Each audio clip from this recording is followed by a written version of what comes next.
Hello friends आज के video में हम Siemens Sinamics V20 drive connection किस तरह किया जाता है आज के वीडियो में हम सीखने वाले हैं, जिसमें हम सीखने वाले यदि हमें ड्राइव की स्पीड को पोटेंशियोमीटर से कंट्रोल करना हो तो किस तरह से की जा सकती है, ड्राइव में 2 wire system and 3 wire system connection किस तरह से किया जाता है, यह भी हम आज के वीडियो में सीखने वाले हैं। यदि हमें ड्राइव को एक रिले लगाकर स्टार्ट स्टॉप करना हो तो किस तरह से किया जा सकता है, यदि सिलेक्टर स्विच लगाकर करना हो तो किस तरह से कर सकते हैं, ड्राइव से हमें यदि किसी मोटर को forward and reverse both direction में रन करना हो तो उस कंडीशन में कनेक्शन किस तरह से किया जाएगा, सब कुछ हम काफ़ी आसान तरह से सीखने वाले हैं। तो चलिए वीडियो स्टार्ट करते हैं और सबसे पहले हम समझ लेते हैं ड्राइव में हमें कौन कौन से कंट्रोल टर्मिनल्स दिए गए होते हैं।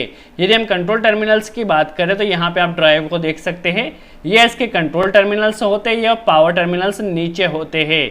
अभी हम पावर टर्मिनल्स के ऊपर डिस्कस नहीं कर रहे हैं, जस्ट कंट्रोल टर्मिनल्स के बारे में पहले हम समझ लेते हैं। यदि कंट्रोल टर्मिनल की बात की जाए तो जो फर्स्ट टर्मिनल होता है 10 वोल्ट होता है, जो कि हमारी ड्राइव से हमें मिलता है और ये पोटेंशियोमीटर में जाता है। सेकंड टर्मिनल आप यहाँ पर देख सकते हैं, ये एनालॉग इनपुट फर्स्ट होता है, जिसमें हम हमारे पोटेंशियोमीटर का आउटपुट कनेक्ट करते हैं।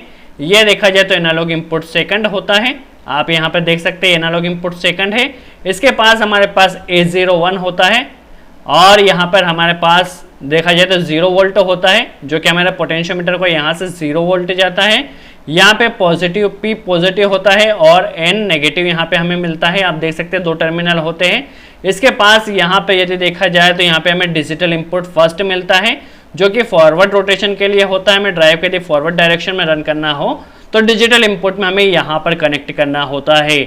यहाँ पर डिजिटल इनपुट सेकंड होता है। यदि हमें ड्राइव को रिवर्स डायरेक्शन में रन करना हो तो यहाँ पर हमारे पास डिजिटल इनपुट सेकंड होता है, आप देख सकते हैं। यहाँ पर हमारे पास डिजिटल इनपुट थर्ड होता है और यहाँ पर डिजिटल इनपुट फोर्थ होता है। टोटल हमारे पास यहाँ पे 4 डिजिटल इनपुट होते हैं। इसके बाद यहाँ पे देखा जाए तो डीसी होता है। यदि हमें ड्राइव को सिंक मोड में रन करना हो तो हम यहाँ पे DI0 में कनेक्ट कर देते हैं और सोर्स मोड में यदि ड्राइव को रन करना हो तो सोर्स मोड के लिए हमें क्या करना होता है, यहाँ पे हमें 24 वोल्ट मिलता है। तो हम क्या करते हैं, यदि सोर्स मोड में हम ड्राइव को रन कर रहे हैं तो इस 24 वोल्ट को यदि हम डिजिटल इनपुट से डायरेक्ट शॉर्ट कर देते हैं तो हमारी ड्राइव फॉरवर्ड डायरेक्शन में रन होगी। यदि इस 24 वोल्ट को हम डिजिटल इनपुट सेकंड से कनेक्ट करते हैं तो हमारी ड्राइव रिवर्स डायरेक्शन में रन होगी। किस तरह से प्रॉपर कनेक्शन किया जाएगा वह भी हम सीखने वाले हैं। यहाँ पर हमें 0 वोल्ट मिलता है, देख सकते हैं आप। यदि हमें सिंक मोड में कनेक्शन करना हो तो बट हमें यहाँ पे सोर्स मोड में कनेक्शन करना है, जो कि पॉजिटिव 24 वोल्ट लेकर हमें यहाँ से कनेक्शन करना है। यहाँ पर हमारे पास D0 प्लस होता है और यहाँ पे D0 माइनस होता है। इसके अलावा यहाँ पर आप देख सकते हैं ये रिले होते हैं। यदि हमें ड्राइव के साथ किसी अदर डिवाइस को स्टार्ट स्टॉप करना हो तो हम इस रिले का यूज कर सकते हैं। चलिए अब हम समझ लेते हैं किस तरह ड्राइव में 2 वायर सिस्टम में कनेक्शन किया जाने वाला है। जिस तरह हम हर ड्राइव में 2 वायर सिस्टम को 2 तरह से समझते हैं, जिसमें हम एक सिलेक्टर स्विच लगाकर ड्राइव का स्टार्ट स्टॉप करते हैं और पोटेंशियोमीटर लगाकर उसके स्पीड को कंट्रोल करते हैं, और दूसरी तरह होता है हम रिले लगाकर 2 वायर सिस्टम में कनेक्शन करते हैं। तो चलिए पहले हम समझ लेते हैं पोटेंशियोमीटर से स्पीड को कंट्रोल किस तरह किया जाएगा एंड सिलेक्टर स्विच लगाकर किस तरह से यहाँ पे स्टार्ट की जाएगी। यदि पोटेंशियोमीटर की बात की जाए तो पोटेंशियोमीटर पर आप यहाँ पे देख सकते हैं इस तरह से आपको सिंबल दिया गया होगा। यहाँ पे आपको रेजिस्टेंस का सिंबल मिलेगा और बीच में आपको वेरिएबल मिलने वाला है। तो ये क्या होता है, इसकी कॉइल होती है बेसिकली। यहाँ पे हमें 10 वोल्ट कनेक्ट करना होता है, यहाँ पे 0 वोल्ट कनेक्ट करना होता है। ये क्या होती है, पोटेंशियोमीटर की कॉइल होती है और ये जो वेरिएबल होता है ये पोटेंशियोमीटर का आउटपुट होता है। और चलिए किस तरह से कनेक्शन किया जाएगा हम समझ लेते हैं। देखिए यहाँ से हमारे पास ड्राइव से 10 वोल्ट मिलने वाला है, तो 10 वोल्ट को हमें यहाँ पर कनेक्ट करना है, तो हम कनेक्ट कर देते हैं। देख सकते हैं आप हमारे ड्राइव में पॉजिटिव यहाँ पे 10 वोल्ट मिल चुका है। यहाँ पर हमें 0 वोल्ट देना है, तो 0 वोल्ट हमें यहाँ से मिलने वाला है। आप ड्राइव पे पहले चेक कर ले, यहाँ पर हमें 0 वोल्ट मिलने वाला है। तो यहाँ से हमने एक वायर लिया और पोटेंशियोमीटर में यहाँ पे हम कनेक्ट कर देते हैं। तो हमारे पोटेंशियोमीटर को आप देख सकते हैं यहाँ पे पॉजिटिव 10 वोल्ट भी मिल चुका है और 0 वोल्ट भी मिल चुका है। यहाँ पे डिजिटल इनपुट फर्स्ट जो हमारे पास है, यहाँ पर जहाँ से हमें पोटेंशियोमीटर में आउटपुट जाने वाला है, जितना हम यहाँ पे रोटेट करेंगे उतनी स्पीड में हमारे मोटर रन होगी। तो जो इसका आउटपुट होने वाला है वो डिजिटल इनपुट फर्स्ट में हम यहाँ पे कनेक्ट करने वाले हैं। इसे लेकर हम पोटेंशियोमीटर के आउटपुट में यहाँ पर कनेक्ट कर देते हैं। तो ये हमारा पोटेंशियोमीटर का कनेक्शन यहाँ पर कंप्लीट होता है। आई होप आपको क्लियर हुआ हो। अब चलिए हम समझ लेते हैं डिजिटल इनपुट की वायरिंग किस तरह से की जाएगी। तो सबसे पहले हमें यहाँ पे क्या करना है, जो 0 वोल्ट है इस 0 वोल्ट को हमें लेना है DIC से यहाँ पे शॉर्ट कर देना है। अब ये बेसिकली डिफॉल्ट हमें यहाँ पे शॉर्ट करना होता है, ये हर कंडीशन में यहाँ पे शॉर्ट होता है। चलिए अब किस तरह से डिजिटल इनपुट की वायरिंग की जाएगी हम समझ लेते हैं। देखिए यहाँ से हमें क्या मिलने वाला है, ड्राइव से 24 वोल्ट मिलने वाला है। यदि हम इस 24 वोल्ट को डिजिटल इनपुट फर्स्ट से शॉर्ट करते हैं तो हमारी ड्राइव फॉरवर्ड डायरेक्शन में रन करेगी। यदि डिजिटल इनपुट सेकंड से शॉर्ट करते हैं तो हमारी ड्राइव जो है वो रिवर्स डायरेक्शन में रन करने वाली है। तो हम क्या करते हैं, इस 24 वोल्ट को सबसे पहले लेते हैं और इसे हम यहाँ पे सिलेक्टर स्विच में कनेक्ट कर देते हैं। आप सिलेक्टर स्विच में NC भी कनेक्ट कर सकते हैं और NO भी कनेक्ट कर सकते हैं, ये आपके ऊपर डिपेंड करता है। देखिए इसका जो आउटपुट होगा, जैसे हम सिलेक्टर स्विच को ऑन करेंगे तो यहाँ से सप्लाई निकलेगी, यदि ऑफ कर देंगे सप्लाई यहाँ से कट हो जाएगी। देखिए जैसे सिलेक्टर स्विच को हम यहाँ से ऑन करते हैं तो ऑन करने की कंडीशन में यहाँ से सप्लाई जाएगी और ये डिजिटल इनपुट फर्स्ट में हमने कनेक्ट किया है तो हमारी ड्राइव यहाँ से फॉरवर्ड डायरेक्शन में या मोटर जो है वो फॉरवर्ड डायरेक्शन में रन करने वाली है। यदि हमें मोटर को रिवर्स डायरेक्शन में रन करना हो तो इसे हमें डिजिटल इनपुट सेकंड में कनेक्ट कर देना है तो हमारी जो ड्राइव होगी वो रिवर्स डायरेक्शन में रन करने वाली है। तो हमारे यहाँ पे 2 वायर सिस्टम में फर्स्ट कनेक्शन कंप्लीट होता है। यदि हमें रिले लगाकर स्टार्ट स्टॉप करना हो तो किस तरह से किया जा सकता है हम समझ लेते हैं। देखिए उस कंडीशन में पोटेंशियोमीटर का कनेक्शन हमारा सेम होने वाला है और यहाँ पे जो हमने शॉर्ट किया था बेसिकली आप देख सकते हैं 0 वोल्ट और DIC को शॉर्ट किया तो हमें बाय डिफॉल्ट शॉर्ट कर ही रखना है। चलिए यहाँ पर हम एक रिले कनेक्ट कर लेते हैं, जो कि हमारे पास 220 वोल्ट का हम रिले कनेक्ट कर रहे हैं। इसे स्टार्ट स्टॉप करने के लिए हमें एक स्टॉप पुश बटन एक स्टार्ट पुश बटन कनेक्ट करना होगा। रिले हमारे पास 220 वोल्ट का और यहाँ पे हमें टर्मिनल नजर नहीं आ रहे हैं। तो चलिए पहले रिले को सप्लाई देने के लिए हम फेज न्यूट्रल यहाँ पे सिंगल फेज सप्लाई कनेक्ट कर लेते हैं और यहाँ पर हमें टर्मिनल समझने के लिए यहाँ पर हमने एक लेबल लगा लिया है जिसमें हमें बेसिकली रिले के कंट्रोल टर्मिनल्स दिए गए हैं। जो 7 और 2 नंबर होता है, क्या होता है, रिले की कॉइल होती है जिसमें हमें सप्लाई देना होती है। यदि आपका रिले 24 वोल्ट का है तो आपको 24 वोल्ट देना होगी, यदि 220 वोल्ट का तो आपको रिले की कॉइल में 220 वोल्ट देना होगा। 8 यहाँ पे कॉमन होता है, 8 के साथ जो 5 होता है वो NC होता है, 8 के साथ जो 6 होता है वो NO होता है। 1 के साथ 1 क्या होता है, कॉमन होता है, 1 के साथ 4 NC होता है और 3 NO होता है। अभी हम इसके बारे में ज़्यादा डिस्कशन नहीं कर रहे हैं, 8 पिन ग्लास रिले के बारे में आई होप आपको क्लियर हो। चलिए सबसे पहले हमें क्या करना है, रिले को ऑपरेट करने के लिए यहाँ पे हमें न्यूट्रल कनेक्ट करना हो तो 2 नंबर में हम न्यूट्रल कनेक्ट कर देते। देखिए तो यहाँ पर हमारे न्यूट्रल की कनेक्शन हो चुका है। अब रिले को ऑपरेट करने के लिए यहाँ पे हमें फेस कनेक्ट करना होगा। तो फेस के लिए देखिए यहाँ से हमने सप्लाई ली है और इसे ले जाकर हमें इस पुश बटन में कनेक्ट कर देना है, स्टॉप पुश बटन में। स्टॉप पुश बटन का आउटपुट जो होने वाला है वो जाने वाला है स्टार्ट पुश बटन में और जैसे हम स्टार्ट पुश बटन को प्रेस करेंगे तो जैसे ही हमारा रिले यहाँ पर ऑपरेट होने वाला है। तो आप देख सकते हैं जैसे हम पुश बटन को प्रेस करते हैं हमारा रिले ऑपरेट होगा, बट ये ऑपरेट कितनी देर के लिए होगा, जितनी देर के लिए हम यहाँ पे पुश बटन प्रेस करेंगे। यदि हम इसे परमानेंटली ऑपरेट करना तो यहाँ पे हमें होल्डिंग सप्लाई कनेक्ट करना होगी। तो जिस तरह हम हमेशा होल्डिंग कनेक्ट करते हैं उसी तरह से पहले होल्डिंग कनेक्ट कर लेते हैं। तो देखिए होल्डिंग के लिए हम क्या करते हैं, यही कोयल की एक सप्लाई को, देखिए कोयल की सप्लाई को हम यहाँ पे कॉमन में कनेक्ट कर देते हैं।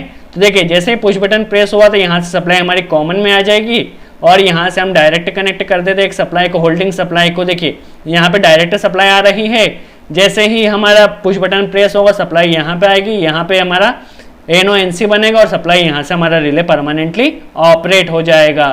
तो अभी हमने जस्ट क्या किया है, रिले से DOL स्टार्टर बनाया है। अब यहाँ से हमें ड्राइव को कंट्रोल करना है तो किस तरह से किया जा सकता है हम समझ लेते हैं। देखिए यहाँ से हमारे पास 24 वोल्ट मिलने वाला है, देखिए यहाँ से 24 वोल्ट मिलने वाला है। तो 24 वोल्ट हमने यहाँ पे लिया और इसे ले जाकर रिले के आप कॉमन या NO किसी भी पॉइंट में कनेक्ट कर सकते हैं। तो हमने इसे ले जाकर कॉमन बेसिकली दिखाया तो NO पॉइंट में कनेक्ट कर दिया है। जैसे ही हमारा रिले ऑपरेट होगा तो इसकी सप्लाई कॉमन से निकलने वाली है। तो कॉमन 1 नंबर पॉइंट है तो 1 नंबर पॉइंट से हमारी सप्लाई निकलेगी और यह जाएगी हमारे डिजिटल इनपुट फर्स्ट में। यदि हमें ड्राइव को फॉरवर्ड डायरेक्शन में रन करना है तो डिजिटल इनपुट फर्स्ट में कनेक्ट कर देना है, यदि रिवर्स डायरेक्शन में रन करना है तो डिजिटल इनपुट सेकंड में हमें कनेक्ट कर देना है। तो इस तरह से हमारा 2 वायर सिस्टम में रिले लगाकर हम स्टार्ट स्टॉप इस तरह से काफ़ी आसानी से कर सकते हैं। अब 3 वायर सिस्टम में किस तरह से कनेक्शन होगा हम समझ लेते हैं। देखिए 3 वायर सिस्टम में हमें क्या करना है, ड्राइव को फॉरवर्ड में भी रन करना है और रिवर्स डायरेक्शन में भी रन करना है। तो फॉरवर्ड के लिए हमने यहाँ पे एक सिलेक्टर स्विच यह वाला कनेक्ट किया है, जब हम इसे ऑन करें तो हमारी ड्राइव फॉरवर्ड में रन होगी, इसे स्टॉप करें तो हमारी ड्राइव स्टॉप हो जाएगी। जब हम इसे स्टार्ट करें तो हमारी ड्राइव रिवर्स में स्टार्ट होगी, इसे स्टॉप कर देंगे तो हमारी ड्राइव स्टॉप हो जाएगी। तो इसके लिए किस तरह वायरिंग की जाएगी हम समझ लेते हैं। देखिए इसके लिए भी हमें पोटेंशियोमीटर का कनेक्शन सेम रखना है और ये लिंक हमें सेम कनेक्ट करना है। देखिए यहाँ पे डिजिटल इनपुट की वायरिंग की बात की जाए तो यहाँ से हमें 24 वोल्ट लेना है और इसे ले जाकर हमें सिलेक्टर स्विच के इनपुट में कनेक्ट कर देना है फॉरवर्ड के, यहीं से एक लूपिंग हमें कनेक्ट करना है और इसे हमें रिवर्स के जो सिलेक्टर स्विच है यहाँ पर कनेक्ट कर देना है। पहले हम फॉरवर्ड की डायरेक्ट कंडीशन में समझ लेते हैं किस तरह से वायरिंग की जाएगी। देखिए जैसे इस सिलेक्टर स्विच को हम ऑन करने वाले हैं तो यहाँ से हमारी सप्लाई निकलेगी और यह सप्लाई जाएगी हमारे डिजिटल इनपुट फर्स्ट में। देखिए जैसे ही हमें सिलेक्टर स्विच को ऑन करेंगे तो हमारी जो मोटर या ड्राइव होने वाली है वो फॉरवर्ड डायरेक्शन में हमारी मोटर को रन करेगी और इसका जो आउटपुट होने वाला है इसे ले जाकर हमें डिजिटल इनपुट सेकंड में कनेक्ट कर देना है। तो जैसे ही हमारा ये वाला सिलेक्टर स्विच ऑन होगा तो हमारी ड्राइव रिवर्स डायरेक्शन में रन होने वाली है। तो इस तरह हम हमारी ड्राइव से किसी भी मोटर को forward and reverse both direction में रन कर सकते हैं। चलिए अब हमें पुश बटन के लिए ड्राइव में कौन सा पैरामीटर सेट करना होगा, यहाँ पे पोटेंशियोमीटर के लिए कौन सा पैरामीटर सेट करना होगा हम समझ लेते हैं। कनेक्शन की बात की जाए तो आप एक बार यहाँ पे देख सकते हैं हमने पोटेंशियोमीटर के कनेक्शन के लिए क्या कहते हैं 10 वोल्ट यहाँ पे पोटेंशियोमीटर में दिया था, 0 वोल्ट यहाँ पे पोटेंशियोमीटर में दिया था और पोटेंशियोमीटर का जो आउटपुट होने वाला था वो हमने यहाँ पे एनालॉग इनपुट फर्स्ट में कनेक्ट कर दिया था। तो ये हमारा पोटेंशियोमीटर का कनेक्शन यहाँ पे कंप्लीट हुआ था। यहाँ पर आप देख सकते हैं हमने जो ड्राइव में कनेक्शन किया था वो PNP मोड में किया था जो कि हमने 24 वोल्ट के साथ किया था। तो देखिए हमने क्या किया था, सबसे पहले तो 0 वोल्ट और DIC को हमने शॉर्ट कर दिया था और हमने क्या किया था 24 वोल्ट को ले जाकर डिजिटल इनपुट से शॉर्ट कर दिया था फॉरवर्ड डायरेक्शन के लिए और रिवर्स डायरेक्शन के लिए डिजिटल इनपुट सेकंड से शॉर्ट किया था। यदि हम NPN मोड में कनेक्शन करते तो हमें क्या करना होता, यहाँ पे DIC को 24 वोल्ट को शॉर्ट कर देना था और 0 वोल्ट को ले जाकर हमें डिजिटल इनपुट में कनेक्शन कर देना था। तो जस्ट इसी तरह हमने कनेक्शन किया जिस तरह यहाँ पर दिया गया था। यहाँ पे हमने पावर वायरिंग कनेक्शन नहीं किया क्योंकि काफ़ी सिंपल होता है। L1 L2 L3 जो होता है वो हमारी ड्राइव में इनपुट होता है और W होता है वो हमारी ड्राइव में आउटपुट होता है जो कि हमारी मोटर पे जाता है। चलिए अब कौन से पैरामीटर्स हमें सेट करना होगा हम समझ लेते हैं। देखिए ड्राइव को रन करने के लिए वैसे तो हमें यहाँ पर कई पैरामीटर सेट करना होते हैं और इन सभी के ऊपर हमने डिटेल में वीडियो बनाया। यदि आप पैरामीटर का वीडियो देखना चाहते हैं तो लिंक आपको डिस्क्रिप्शन में मिल जाएगी, वहाँ जाके आप देख सकते हैं। बट अभी हमने क्या किया था कि ड्राइव को स्टार्ट स्टॉप करने के लिए पुश बटन कनेक्ट किए थे या सेलेक्टर स्विच कनेक्ट किया था। तो इसके लिए हमें कौन सा पैरामीटर सेट करना होगा ये समझ लेते हैं। देखिए सबसे पहले हमें आना है P0 700 में, 700 जो कि है सिलेक्शन ऑफ कमांड सोर्स। यहाँ पर हमें क्या करना है, यदि हमें ड्राइव को बेसिकली देखा जाए तो कीपैड से स्टार्ट करना है या BOP से स्टार्ट करना है जो कि हमारे ड्राइव के ऊपर दिया जाता है। तो हमें यहाँ पे 1 सेट कर देना है। यदि हम यहाँ पे 1 सेट करते हैं तो हमारी जो ड्राइव स्टार्ट स्टॉप होने वाली है वो ड्राइव के टर्मिनल से होने वाली है। यदि हमें यहाँ पर एक्सटर्नल पुश बटन लगाकर स्टार्ट स्टॉप करना है या सेलेक्टर स्विच लगाकर स्टार्ट स्टॉप करना है तो यहाँ पर हमें 2 सेट करना होगा। यदि हम यहाँ पे 2 सेट करते तो हमारी ड्राइव की जो स्टार्ट स्टॉप या कमांड मिलने वाली है वो एक्सटर्नल मिलने वाली, टर्मिनल से मिलने वाली, दैट मीन्स पुश बटन से या सेलेक्टर स्विच से मिलने वाली है। तो यदि आप पुश बटन या सेलेक्टर स्विच से स्टार्ट स्टॉप कर रहे हैं तो यहाँ पे आपको 2 सेट करना होगा। और हमने ड्राइव को बेसिकली देखा जाए तो स्पीड कंट्रोल करने के लिए पोटेंशियोमीटर का कनेक्शन किया था। तो पोटेंशियोमीटर के कनेक्शन के लिए हमें यहाँ पे क्या करना है, P1000 में आना है जो कि selection of frequency set point है। हमें फ्रीक्वेंसी के लिए सेट पॉइंट कहाँ से देना है, तो हमने क्या किया था, पोटेंशियोमीटर कनेक्ट किया था। तो पोटेंशियोमीटर के लिए यहाँ पे हमें 2 सेट करना होगा, 1000 में जाकर 2 सेट करना होगा जो कि है एनालॉग सेट पॉइंट। यदि हम यहाँ पे 2 सेट करते तो हमारे ड्राइव की जो स्पीड हो वो बेसिकली पोटेंशियोमीटर से कंट्रोल होने वाली है। सो आई होप आपको समझ में आया हो ड्राइव में 2 wire system 3 wire system connection किस तरह किया जाता है और उसके लिए कौन सा पैरामीटर हमें सेट करना होता है। यदि आप ड्राइव के परमानेंट पैरामीटर के बारे में जानना चाहते हो उसके ऊपर हमने पहले वीडियो बनाया, लिंक आपको डिस्क्रिप्शन में मिल जाएगी, आप देख सकते हैं।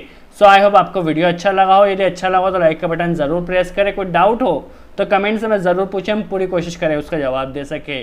सो आज के लिए इतना ही। Thanks friend.